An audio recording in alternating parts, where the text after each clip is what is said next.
questions and a lot of the issues that we touched on this past session, I think, that are going to carry over that we're going to continue to look at and try to make sure that we are planning accordingly and looking at all the potential pitfalls that may be out there. This nascent story here, as far as the hurricane, that's kind of a fly in the ointment, isn't it?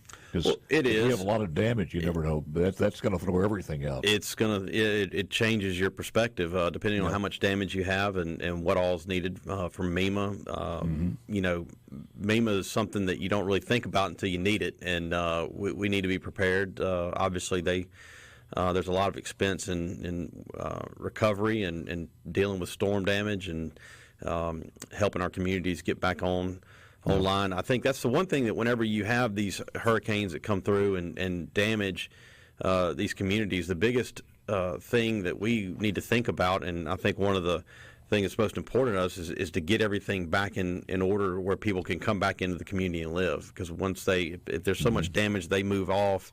You have the risk of some people just not returning, and I think that's the one thing. Some of our small communities, we don't need to lose any more population and give anybody a reason not to come back. So being prepared and being vigilant about what we're doing as it relates to MEMA and storm recovery is pretty important.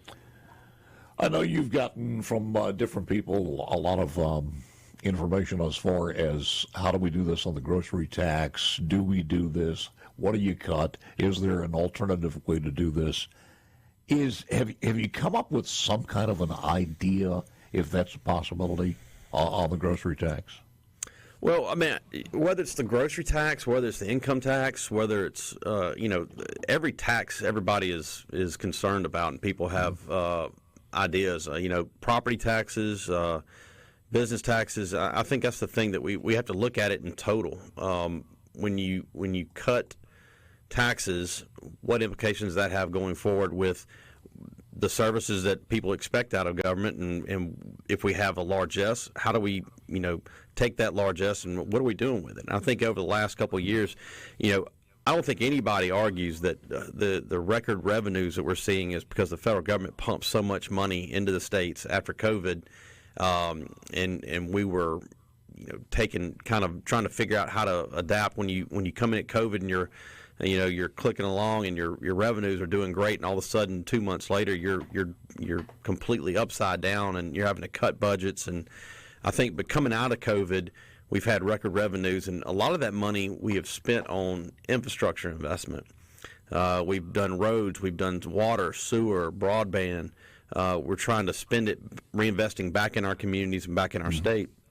So, and all the while cutting taxes. I mean, we're still absorbing tax cuts from 2016 where we eliminated the 3% bracket, and we are phasing out the franchise tax. That will be totally phased in by 2026. So we took 10 years to phase out the franchise tax. We eliminated the 4% bracket. We've dropped our top marginal rate from 5% to 4.7. Next year it'll go to 4.4. The following year will go to 4%. So in light of that, that's why I think it's important for us to have these fiscal conversations off session to really dive into what are the outstanding liabilities that we have. What are we looking at into the future, and what are we expecting to come down the pipe? I know Medicaid, for instance, the pandemic match rate was a lot more favorable to states. Well, that was eliminated last year. So what's that going to mean to us in the future? If we do nothing with Medicaid, how much more money are we going to have to be looking to put into Medicaid in the coming years? I think that's something you have to look at. Our health insurance. Did I hear somewhere between $300 and $500 million? That's my understanding. I don't know if there's a deficit this year, but I think the next year maybe around 140, 160 million, and the year after it could be $300 to $400 million. Unbelievable. Could be.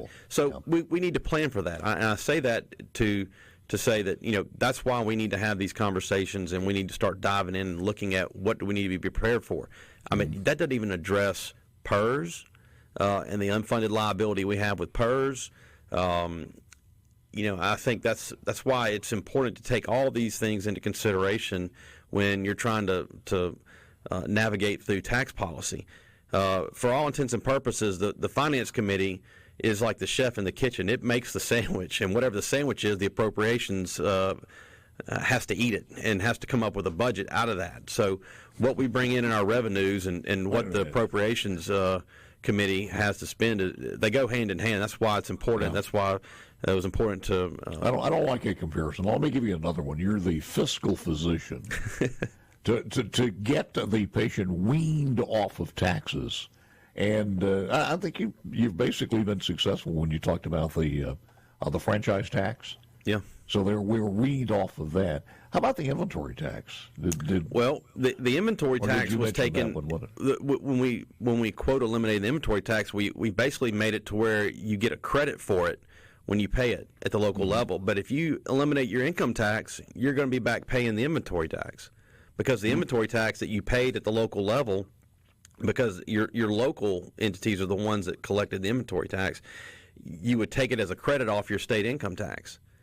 Well, if you're eliminating your income tax, then what are you going to have to counteract the credit that you're looking for on the inventory? So it's one of those things that we're going to have to work through it and figure out how it's going to be implemented. But it's just that's the reality of the fiscal policy that we're trying to deal with. I don't think anybody, certainly any younger couples who are just getting married or just homeowners and starting a family, 10 years from now, have a problem where they've got lower taxes on that end, but all of a sudden it's on ad valorem or it's on home mortgages and insurance and things such as that and taxes.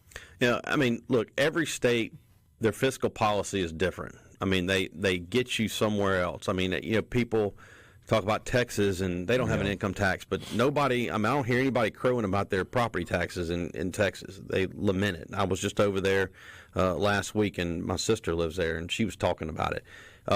It's something that they're gonna get you somewhere. I mean, other states have higher taxes in areas that we don't have higher taxes. So we are taking a trajectory of lowering the burden on working families by lowering the income tax. We've taken steps to help businesses, whether it's the inventory tax, whether it's the franchise tax, eliminating it. But we still have an obligation to provide roads and bridges, to provide police protection, provide a court system, corrections, all these other things that citizens, it's not really fun to talk about and nobody really cares about, but you've got to maintain those parts of your infrastructure and your government, or people are not going to be happy. Let's take a look at some of the latest figures. I think we're over estimates as far as year-to-date, overestimate by about $31.7 million is what the numbers were. Mm-hmm. So the economy is still, as far as Mississippi, is still healthy. Overestimate for the month about $26.5 million for August. So, again, a pleasant surprise. More with Josh Harkins coming up next. Hey, Josh. That's not a good pre-hurricane song, is it? No. Lance looks like he's having a good time in there, though. Gotta love Delbert, baby. We talk about the revenues, and I'm sure you went over the revenue. I was looking at it, and it looks pretty good. There are several things down a little bit, but that's typical. But as far as our sales tax, we do have some indication that money that goes back into the pockets is going back, and people are using it, spending it, whether it's on clothing or entertainment, whatever it happens to be. It is generating more sales tax. It does. One of the things also is that inflation is helped driving some of that number. Things are more expensive, and when I say things, I mean necessities, groceries, all those things that we spend money on. I think you're seeing things are costing more, and people are having to, save to pay for it, and maybe buying things that not necessarily that they would like to buy, but buying things they have to have. And but yes, the inflation is helping to drive some of the collection numbers up, and I think we'll, as you've seen and as you spoke to before the break, the revenues this year so far about 30 million over estimate, and we raised our revenue from the prior year about $70 million over the prior year estimate. So we'll see how it stacks up. I think we're seeing I think if you looked at what we did over the last year budget-wise. I think you're seeing us trying to tighten up and prepare for a landing. Like they talk about on the economy, a soft landing. I think we're trying to prepare for the inevitable reduction in revenues that we see coming in. They're not going to be growing like they have been over the last few years. That's one of the things when you pass legislation to decrease any tax. It's almost like on stand watch at the fort to see if the bad numbers are coming to make us regret what we did. Yeah. But so far it's been pretty darn good. So far it's worked. In a terrible economy. Yeah. Well, but I also think you look at some of the revenue we got. I think I saw an email from the Treasurer's Office updating that we made about $300 and something million on interest income on all the money that we have sitting there that came from the federal government that hadn't been spent yet. So you eliminate the interest income that we've had off all this cash sitting there, then it's a totally different story on our revenues. Yeah. So that's the part that we're, it's nice that we have it right now, but we know those monies are going to be going out over the next year or two. And we're not going to have those piles of cash sitting there earning interest year over year. One of the big stories in the last few days has been that $52 billion in BEAD money for the internet. Mm-hmm. That not a dollar has been spent yet. I know that every state has got their projections out there, but some of it may not be spent, but. It would be good if we had that money in the state of Mississippi. At least we could draw some interest on it. Yeah, I don't know when the state's going to get their allocation, if they've already received it, but I know that I believe that they have some of the monies already there waiting to be awarded, and some of it's been awarded, I think, recently. But there's infrastructure money. There's a lot of money that's sitting there, ARPA related, that we haven't spent yet that people had till I think the end of this year to allocate it and by 26 to spend it. So, that's the... He is the chair of Senate Finance. His name is Josh Harkins, Mississippi Senator, District 20, Rankin County. Are we going... I was going to ask you, what do you think some of the top topics are going to be as for... You realize we are only a quarter away, about a quarter away, 3 months away from the new session. So it'll happen before you know it. Well, at least it's not 4 months this year. Well, yeah, that's the saving grace is that it'll only be 3 months and not 4. But, I think we're really looking at a host of issues. I know there have been a lot of hearings over this offseason on a myriad of subjects, whether it's technology. I think there's a technology hearing this week dealing with maybe AI and cybersecurity, which is important. Especially with elections coming up, especially in your division too, as far as finances. Yeah, and the fiscal hearing that Senator Hobson and I are going to co-chair on the Senate side is going to take a look at a lot of. We're going to look at a lot of the taxes, tax credits. We're going to look at a lot of the spending, whether it's our PERS, our Medicaid. Our new education funding formula, that's a new funding formula. We just added $250 million, and it's going to go up about $20 million every year at least. We just passed that, so we need to make sure we're funding it. So you say 20 or 200? 20 million. We put $250 million in it this year, additional dollars, and that it has a inflation component to it that every year you're going to be adding more money to it. So I think the estimate I've heard this year is going to be an extra $20 million over last year's funding level. Have you heard any glitches with that so far, or is it too early? I think it's maybe too early to totally say that we skated through without any glitches. There may be some things out there that we'll have to tweak, but I think the main thrust of the funding formula, I think, is we've worked on it. We worked on it really hard during the session, both House and Senate. Education chairman and a lot of people behind the scenes really dug in to try to get something put together. And I think after you have a year under your belt, you'll find out where some of the thorns are, and we'll have to address them. More conversation. I think we've had more conversation in the last 6 months, and certainly in the past legislative session, about how do we fund MDOT on a permanent basis instead of having to go every single year and fight this, with the need for long-term planning, long-term contracts. How do we do that, and can it be done I think it's going to be one of the things, hopefully, the legislature will take up this year, the next year. Well, I don't disagree with you. I think the gas tax. I went back and looked at some of the information that the gas tax. I think in 2004, maybe we collected about $448 million in gas tax. In this past year, we did $459 million. Inflation has eaten up most of your purchasing power. I mean, if you look at the purchasing power of $100 from 1987, today it's worth about $36. It's not, and that's according to the Bureau of Labor Statistics. And I think that's the concern is that, in 1987 when they passed the highway plan, it didn't provide a long-term solution, indexing it to inflation to take consideration inflation eating up those dollars. And I think it's I compare it to your house. On your home, most people have a replacement cost value policy because if your house is damaged, it's going to cost you more to replace it than it did when you built it 5-10 years ago.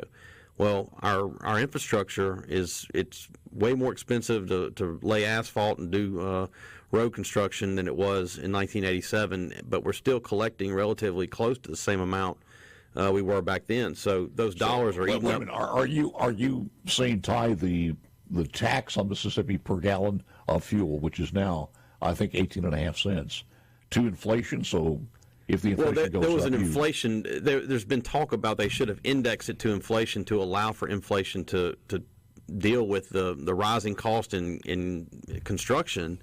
You're still bringing in the same amount of money. What would it be right now under the Biden administration? Oh, I have no clue what that would be. Well, it'd probably be 26, 30 cents a gallon. Oh, it would be higher, yes. I mean, yeah, yes. It would be a lot higher. I don't think there's a lot of people, and as we heard in another story earlier, the people in the government, from the state government to the federal government, they don't give a damn about that because they're not attached to that one way or the other. I mean, they write themselves out of it, or else the taxpayers have to pay it, whether it's school buses or,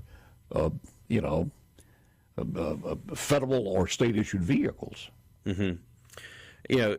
That's the thing. I think that when you talk about the gas tax, it's something that everybody pays it. People, no matter if you're a drug dealer, a criminal, business person, everybody pays the gas tax. It's it's the fairest tax of all. If you use it, you pay for it.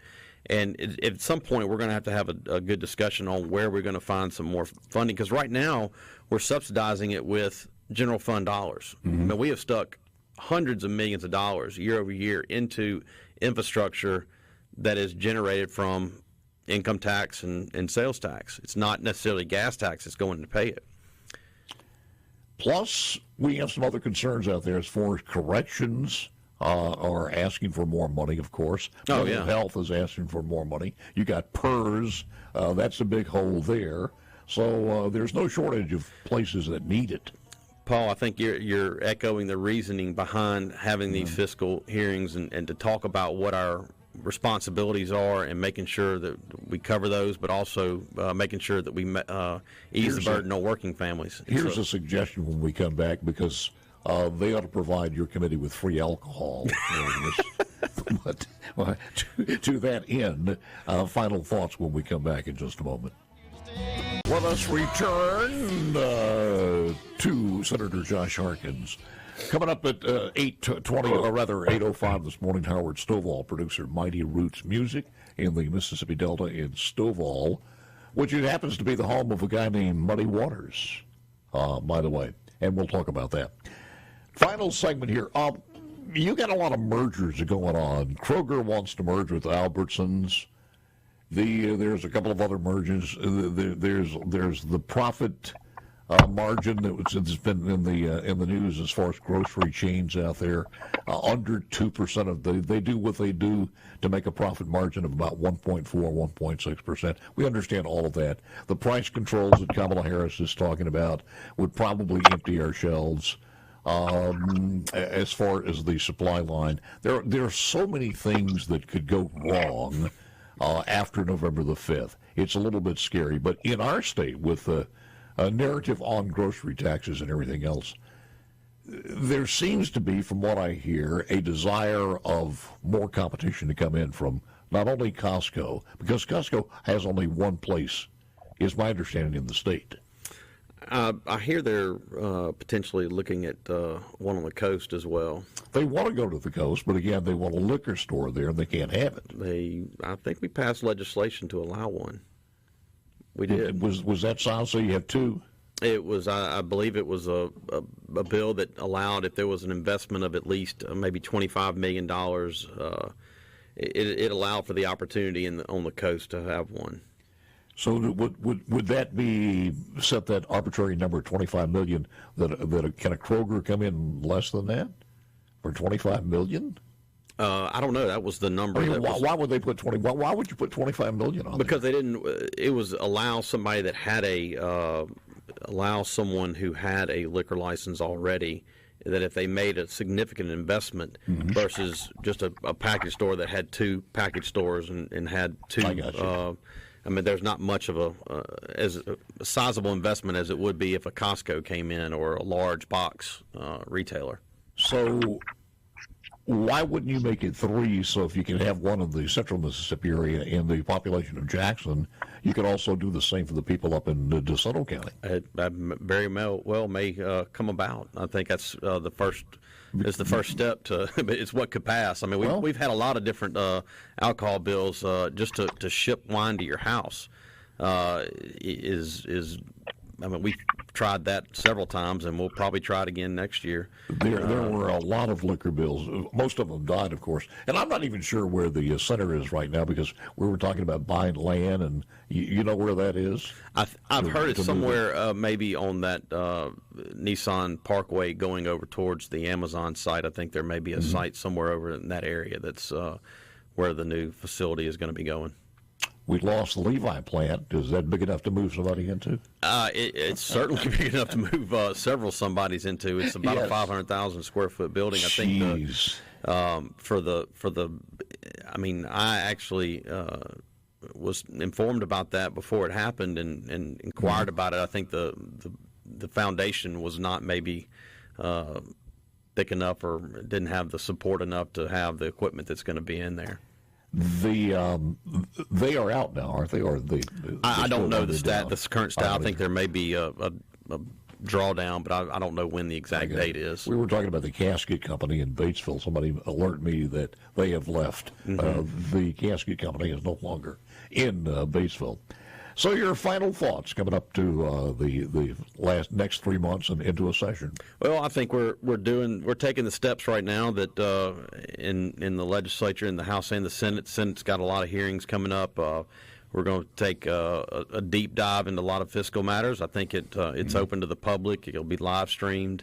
So if you absolutely have nothing else to do in your day and you want to watch a hearing on fiscal policy, I invite your listeners to log on and take a look at it, and or show up at the Capitol and listen. Listen, we've come light years from where we were 10, 15 years ago as far as YouTube and different places with the legislature. I do wish I have to ask you this, and I don't think I've ever asked even the lieutenant governor this.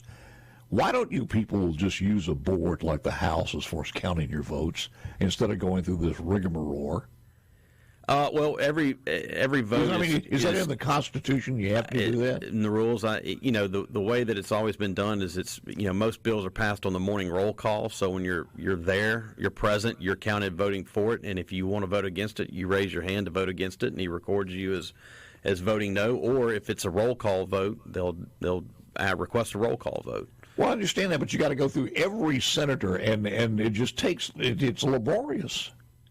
Well, on a vote, not necessarily. If you pass on the morning roll call, there's no roll call. Well, there are a lot of things that, especially toward the end of the session, that don't go when it's a bill that is under fire or something. Yeah, that'll take some time if you do a roll call vote, but we don't have those really ergonomically correct sticks to vote with, so we had to get somebody to whittle us about 52 of them over on our side. Well, have your tech guy go to Radio Shack. I think they're over there. So.